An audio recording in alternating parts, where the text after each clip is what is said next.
Hi అండి. అందరికీ నమస్కారం అండి. ఫ్రెండ్స్, మనకి ఇప్పుడిప్పుడే మరొక లేటెస్ట్ అప్డేట్ అయితే రావడం జరిగిందండి. అది కూడా పెన్షనర్ల సమస్యలపై ఈపీఎఫ్ఓ గుడ్ న్యూస్ అంటూ ఇప్పుడే మనకు ఒక బ్రేకింగ్ న్యూస్ అప్డేట్ అయితే రావడం జరిగిందండి. అయితే ఇందుకు సంబంధించిన పూర్తి వివరాలైతే మన వీడియోలో తెలుసుకుందామండి. అయితే వీడియో ఎక్కడ స్కిప్ చేయకుండా చూడండి ఫ్రెండ్స్. అప్పుడే మనకు పూర్తి సమాచారం అయితే తెలుస్తుంది.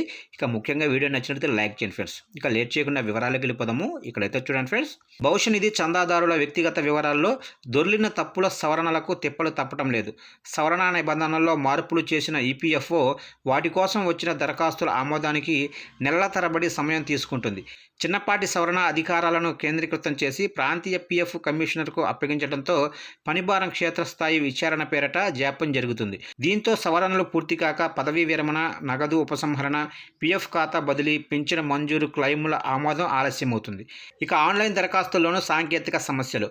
ఈపీఎఫ్ఓ ఖాతాదారులకు సంబంధించి చందాదారుడి పేరు, లింగం, పుట్టిన తేదీ, తండ్రి తల్లి పేరు, అలాగనే బంధుత్వం, వివాహ స్థితి, ఉద్యోగంలో చేరిన తేదీ, సర్వీసుల నుంచి వైదొలగడానికి కారణాలు, సర్వీసు నుంచి వైదొలిగిన తేదీ, జాతీయ ఆధార్ నంబర్లు లాంటి 11 రకాలైన వివరాల్లో మార్పులకు అవకాశం ఉంటుంది. గతంలో ఈ వివరాల్లో సవరణలకు యజమానితో కలిసి జాయింట్ డిక్లరేషన్ ఇచ్చినా నెలల తరబడి ఆమోదించకపోవటం, ఒకవేళ చేసిన సాంకేతిక తప్పిదాలతో వివరాలు పూర్వస్థితికి వచ్చేవి. ఈ సమస్య నివారణతో పాటు వ్యక్తిగత వివరాలన్నీ ఆన్లైన్ ద్వారా సవరించేందుకు ఈపీఎఫ్ఓ మెంబర్ పోర్టల్లో జాయింట్ డిక్లరేషన్ దరఖాస్తు అందుబాటులోకి తీసుకొచ్చింది.